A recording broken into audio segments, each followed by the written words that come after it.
Good afternoon. I'm Nicole LaChapelle, Mayor of East Hampton, and this is my weekly update. This week, we have a special guest, our own Governor Councilor, Mary Hurley. I've asked Mary to come to just walk through what the position is, why she ran, and all of the hard work that she's done for Western Mass to make sure everyone knows what she's doing and how she's fighting for us in Boston. Welcome. Thank you, Nicole. It's a pleasure to be here. I would love to, I think the first time I became acquainted with you, you were mayor of Springfield, the first and only woman mayor, and watched from afar just where you brought the city to, and I hope to follow in those footsteps. I think you're doing a great job. Thank you very much. Years later, you decide to come back into public life, and you run for governor's council. Can you just walk us through that process and your thinking? Basically, when I was a judge, we were short so many positions. When I started, we had 27 judges in the district court. When I left, we had 19. Wow.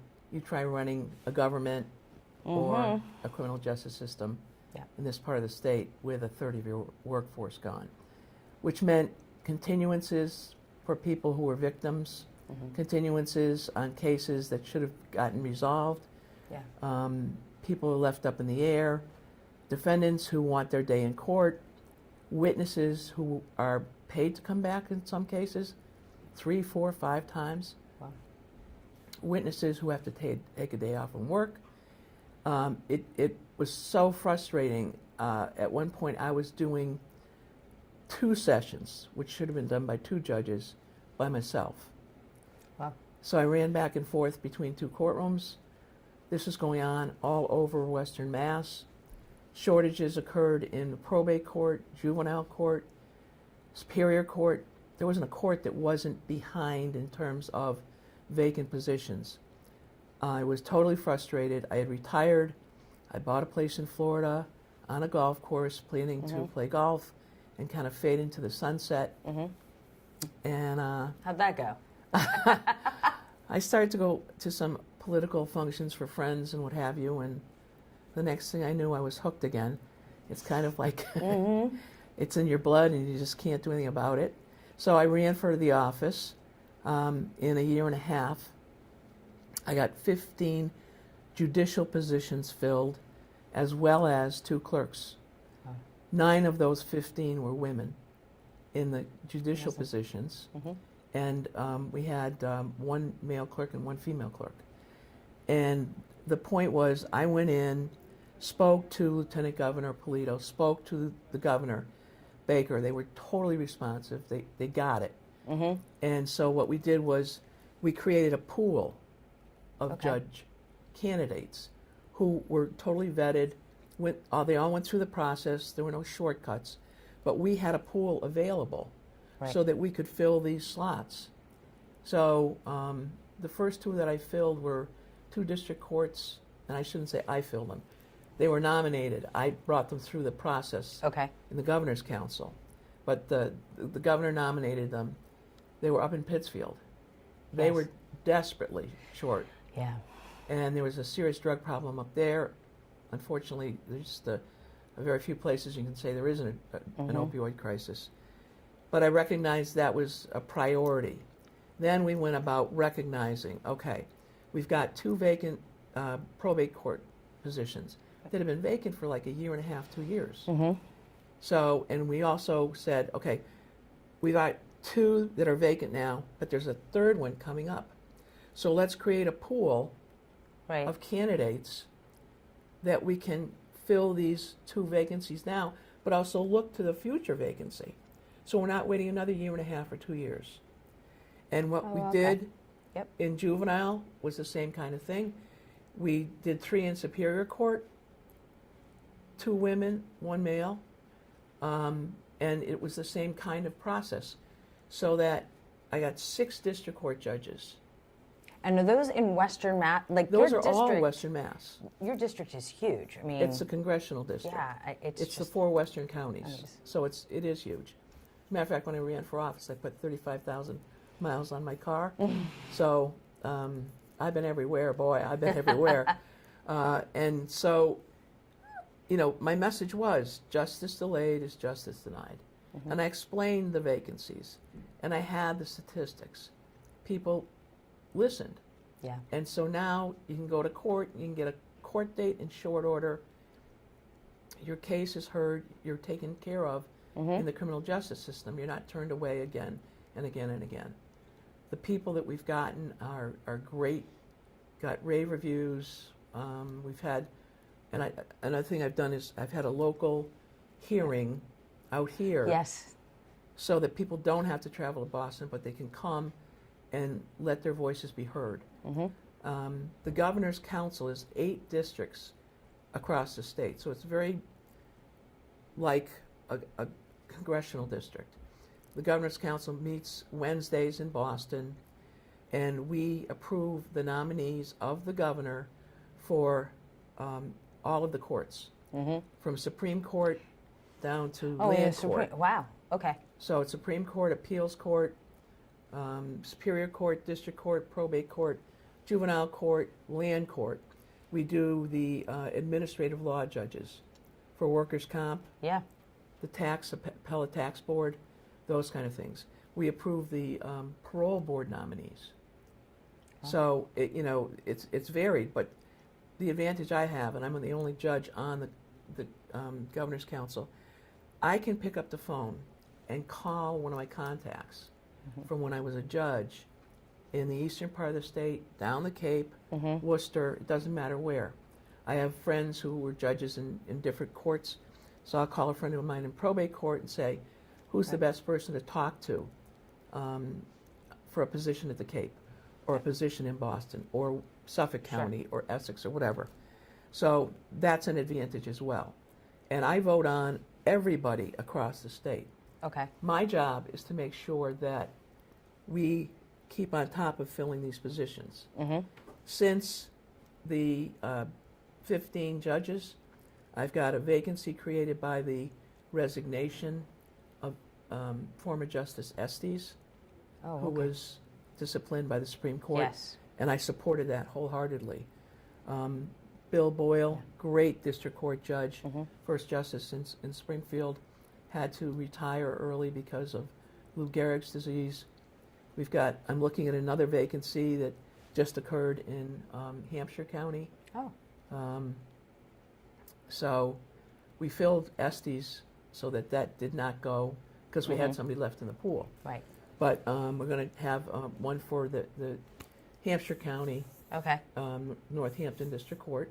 Mike Goggins retired in October. We're not waiting a year and a half or 2 years to fill that. We are going to be posting right after the election. Okay. Bill Boyle's spot, and the same thing holds juvenile. There's going to be a vacancy. I look ahead, there's going to be a vacancy in probate court. There's going to be several in superior court. So I don't just look at what's in the past, but I'm looking ahead. And so they'll be filled in a timely manner. And I think that's something that will be adopted across the state. Practice. Yeah. So 2 follow-up questions. One, the pool you're talking about creating, is that something that you do for your district and not, is it a statewide I think they're practice? No, I think they're starting to use starting it to do it. statewide, where they have, a lot of vacancies to fill. How difficult is it to build the pool and maintain? I mean, I've heard a little bit about concern of candidates that will come forward, to sit on the bench and go through the process. I mean, do you find it difficult to get a really diverse whole pool to consider? I have done my best to try and this is with the full support and encouragement of the Baker administration, to encourage women and minorities to apply. Yeah. And so, the fact that we have 9 new women judges, I think is a pretty good It's hallmark. fantastic. Yeah. I'm pretty sure that the Baker administration has beat out the former administration in terms of percentages. And that's something that they're very proud of. But we don't stop there. We keep going. We keep trying to encourage women. And, I got to tell you, when I applied, about the only thing that you don't do is walk down Main Street naked, because you're opening up every facet of your life. Yeah. You are vetted by the state police. Mm-hmm. You are vetted by the Judicial Nominating Committee. And by the way, the beginning of that process is blind. You don't know who the people are. You just look at credentials. Oh, wow. Okay? So the first part is blind. Then they invite you in for an interview. Then the second part has your name and what Sure. your, background is and Yep. involvement in the community, involvement in bar association functions, all of those things. Sure. Your financial interests. Problem is if you file for bankruptcy or if you owe taxes. And Makes sense. obviously, the theory there is you got to be financially responsible to be a good judge, Right. which is true. You don't Makes want to get sense. yourself, Makes sense. on the front page Yeah. of the paper. Mhm. So that's kind of like a part of it. So you're vetted by the Judicial Nominating Committee. Okay. Which is not the governor council. No. That's separate. a group appointed by the governor from across the state. We have local representatives. Okay. Then once you go to the Judicial Nominating Committee, you're interviewed. From the interview, they will pick, let's say 16 people Right. are interviewed. Of the 16, they're going to pick maybe the top 6. Okay. Those top 6 are then reviewed by the governor's legal counsel. The governor's legal counsel will have those people interviewed in front of them. Okay. Once that's done, they will then recognize, okay, these people are worthy, these people are not worthy. Yep. So out of that 6, you might get 4. Okay. So it whittles down. It whittles down. Then those 4 are vetted by the state police. And they've also been vetted by the Judicial Nominating Committee. Sure. Those lawyers and people on the JNC call judges, call lawyers that they've had cases with, call the head of the bar association, the president of the bar association. Yeah. They might call the chief of police. Who knows? Right. But and then the state police go out and I remember they interviewed my neighbors and wanted to know Wow. if my husband and I ever had any domestic violence issues or whatever. Wow. Okay, and so he asked me that, did you ever have any abuse of your husband? I said, no, only on the golf course. That's where I beat him. But they ask every question you can imagine. Yeah. Then you make it that far. Then the governor will submit your name to the Joint Bar Committee, which is a group of Wow. lawyers from across the state Yes. appointed by the local bar associations. So, for example, in Hamden, Hampshire, and Franklin, Berkshire, there would be 4. From each bar From- association. 4, Yeah. from in our region. Okay. 1 from each county. Okay. They all go down. They vet you. They can ask you questions. Or they just make phone calls and, what do you think of this person? So it's a really Rigorous. rigorous process. Then you meet with the governor and the lieutenant governor individually. They have their own focus. Yep. If they both say yay, Mm-hmm. then your name is in the pool, Okay. or you can be put up for a judgeship, A specific a judgeship. specific Okay. judgeship. And, it's like anything else. You're sitting there waiting, and you're waiting, and you're waiting. So and Yeah. I tell everybody, look, it's hurry up and wait. Yeah. You got to have this done by such and such a date. Then you wait. Then you got to go for an interview, and they give you 5 days notice. Right. Then you wait, and so Yeah. so if we can get that pool put together, Right. We're ahead because I'm thinking what you just described is it's long. a year and a half long It is. process. Wow. So that's what we've done. We filled Essie's position from the pool. Now there was a position in Palmer, Okay. Palmer, even though it's in Hamden County, is actually in Worcester District. Interesting. Okay. So they build one in Palmer, Yep. but he hasn't sat in Hamden County. They scooped him up and brought him into Worcester. Oh. So I called the chief of the district court and said, you owe me one. There you go. He agreed. So we're going to have that one coming up at some point Point. in the not too distant future. So that, again, we're not losing ground. Right. So after you described that process, given the number of positions you filled, I mean, that's very expedient, to say the least. Yeah, it's been huge. That's great. Thank you for joining us. I'm going to ask one question. When you said during your campaign you put 35,000 miles on your car, what do you think you've put on your car since taking office and going back and forth and the big district that you have? Huge. I can't even, as a matter of fact, I got rid of one car to get another car because I put so many miles on it. So I've kind of lost track, but it's been fun. And I love coming to East Hampton. It is, it's a real jewel. It is. Coming down the mountain Yes. it's just, you just feel like you're in a whole different atmosphere. So it's great.